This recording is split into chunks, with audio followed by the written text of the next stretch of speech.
नमस्कार दोस्तों, बहुत बहुत स्वागत है आपका मेरे YouTube चैनल में। मैं पंडित अशोक गौतम, द्वारका, नई दिल्ली से। 9 वीडियो की सीरीज़ की आज ये सेकंड वीडियो बना रहा हूँ मैं।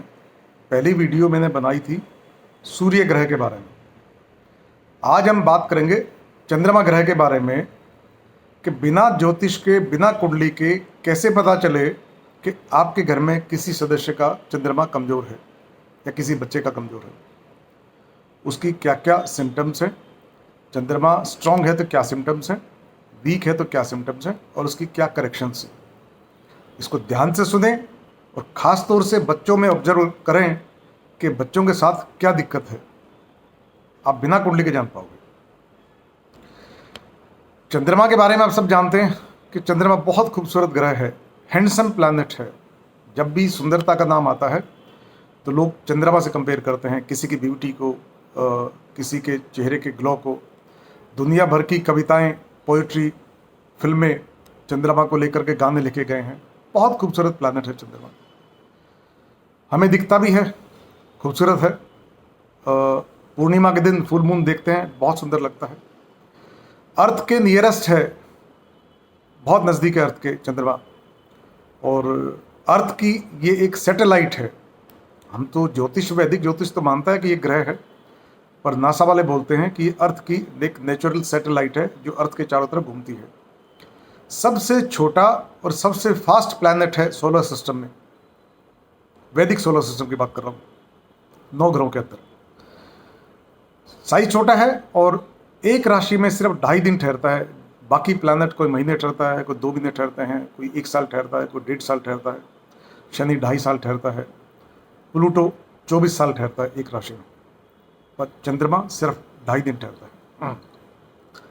कुंडली का सबसे इंपॉर्टेंट घर होता है लगन। मैंने बताया था कि कुंडली का बेस है, कुंडली का सेंटर है, एक्सिस है। लगन के बाद सबसे इंपॉर्टेंट घर है चंद्र, चंद्र राशि या चंद्र लगन। एक लगन कुंडली है, एक मून कुंडली है, उसको मून चार्ट बोलते हैं। जितने भी प्लैनेट्स की मूवमेंट हम चेक करते हैं, आज गुरु ने राशि बदली, आज शनि ने राशि बदली, ये सब चंद्रमा बेस्ड हैं सारे के सारे। ज्योतिष में इतना ज़्यादा कंट्रीब्यूशन है चंद्रमा का कि शायद आधी से ज़्यादा ज्योतिष चंद्रमा के ऊपर बेस्ड है। आज एक एक करके मैं समझाऊंगा कि चंद्रमा किस तरह से इफेक्ट आपको डालेगा। ब्रीफ में बता दूं कि कर्क राशि में चंद्रमा उचका अपना घर है। कर्क राशि चंद्रमा की अपनी राशि है। वृष राशि में उचका होता है और वृश्चिक राशि में नीच का माना गया है। सोलर सिस्टम में 27 नक्षत्र हैं। ऐसा मान के चलते हैं कि 27 रानियां हैं जिनकी चंद्रमा से शादी हो रखी है। ज्योतिष में जितने भी योग बनते हैं वो सारा योग का खेल है। किसी भी की कुंडली अगर मजबूत है तो योग की वजह से है। एक प्लैनेट कुछ नहीं कर पाता, 1 और 1 11 होते हैं। जितने भी ज्योतिष के योगा बने हैं उनमें सबसे स्ट्रॉन्ग योगा है गज केसरी योग, जो कि चंद्रमा और बृहस्पति की युक्ति से बनता है। और उसके बाद अगला सबसे स्ट्रॉन्ग योग है चंद्र मंगल योग, जिसको महालक्ष्मी योग बोलते हैं। जितने भी बड़े इंडस्ट्रियलिस्ट, पॉलिटिशियन, फिल्म स्टार हुए हैं, उन सब की कुंडली में ये योग हैं।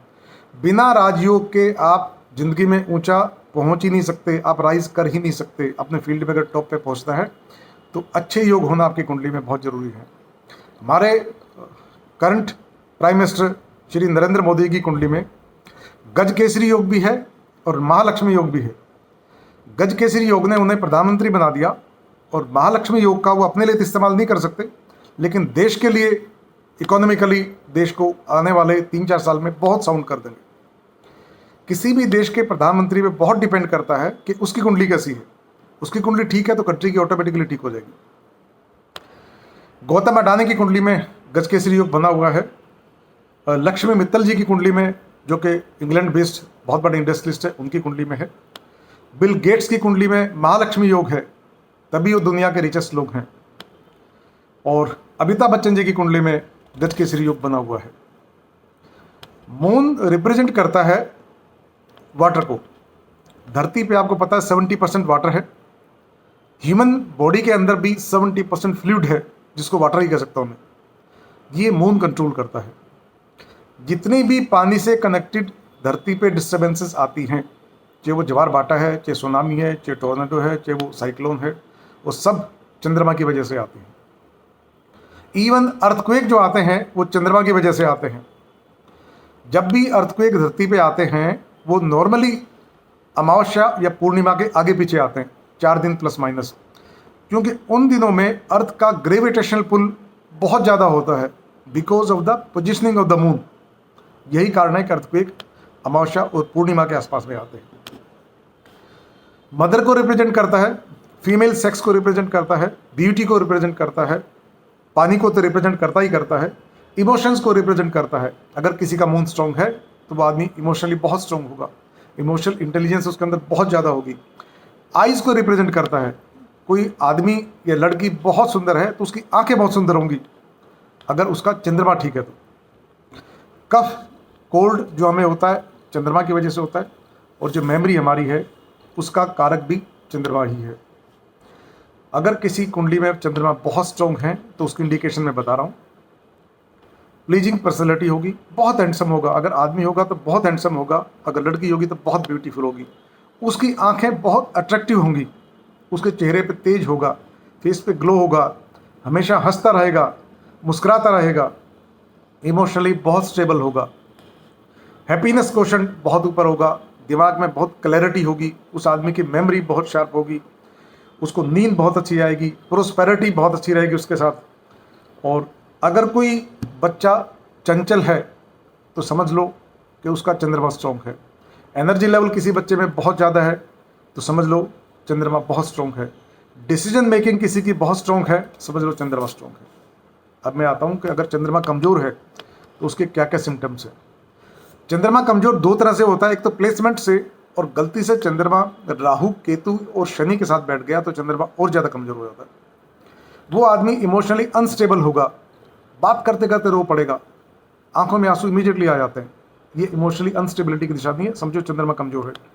वरीड टेंडेंसी रहेगी, एंग्जाइटी टेंडेंसी रहेगी, चेहरे से झलकेगी कि आदमी चिंता में है, ये लोस्ट है, ये वीक फील कर रहा है, चेहरे पे कोई ग्लो नहीं होगा, उस पर कोई चार्म नहीं होगा, डर के रहेगा। कुछ बच्चे आपने देखा होगा कि बहुत डरते हैं, बाथरूम अकेले नहीं जाते, पेरेंट्स को बोलते हैं आप बाहर खड़े रहो, अंधेरे कमरे में नहीं जाएंगे, समझो उनका चंद्रमा वीक है। डर चंद्रमा की वजह से आता है। लैक ऑफ क्लैरिटी चंद्रमा की वजह से होती है, उनको नींद ठीक से नहीं आएगी, डिप्रेशन में लोग चले जाते हैं।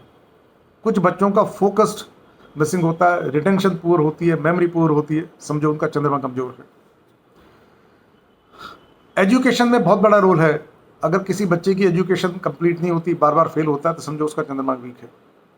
जितने भी साइकोलॉजिकल बीमारियां हैं, डिस्टर्बेंसेस हैं, साइकेट्रिक डिसीज हैं, वो सब चंद्रमा की वजह से आती है। डिप्रेशन है, मैडनेस है, ओसीडी है, हेलुसिनेशंस हैं, ये सब चंद्रमा की वजह से आती है। इवन सुसाइडल टेंडेंसीज भी चंद्रमा की वजह से आती है। अब मैं आता हूँ रेमेडियल स्टेप्स के ऊपर। सबसे पहला उपाय है कि अगर ग्रोन अप आदमी या लड़की है तो उसको 10 रत्ती का मोती पहना दें, चांदी में, सोने में, वाइट मेटल में, आपकी चॉइस है। इंडेक्स फिंगर में, ये इंडेक्स फिंगर है। किसी का कहना नहीं मानना, सुनना नहीं कि दूसरी उंगली में पहनना है, तीसरी में पहनना है, चौथी में पहनना है। आपको सिर्फ और सिर्फ इंडेक्स फिंगर में पहनना है, सोमवार के दिन सूर्य उदय के 1 घंटे के अंदर। दूसरा ऑल्टरनेटिव है मून स्टोन, वो भी पहन सकते हैं। और तीसरा उपाय है कि ओम नमः शिवाय की 1 माला रोज करिए। शर्त है कि बोल बोल के करेंगे, चैंटिंग करेंगे। और चौथा है भगवान शिव की आराधना करिए। इंडिया में 12 शिवलिंग हैं, ज्योतिर्लिंग हैं, किसी भी जाके भगवान शिव की आराधना करिए, उनका आशीर्वाद लेकर के आइए। कोशिश करें कि आधा लीटर दूध आपके घर से डेली दान होना चाहिए। अगर आपकी गली में कुत्ते हैं तो कुत्तों को पिला दें, नहीं तो मंदिर में दान कर दें, और अदरवाइज घर में जो मेड आती है उसको दान कर दें। मुझे उम्मीद है कि आपको पूरी क्लैरिटी हो गई होगी। बिना कुंडली के आप जान पाएंगे कि आपके घर में किसी सदस्य का चंद्रमा डिस्टर्ब है और उसके क्या क्या सॉल्यूशंस है। मेरी वीडियो कैसे लगी, इसको लाइक करिए, शेयर करिए, सब्सक्राइब करिए, बेल आइकन जरूर दबाएं। कोई समस्या है मुझे लिख भेजिए। मेरा नंबर है 9899170867। मैं 25 साल से ज्योतिष और वास्तु पर रिसर्च कर रहा हूँ। मेरे पास आपकी हर समस्या का जवाब है। बहुत बहुत धन्यवाद। Thank you.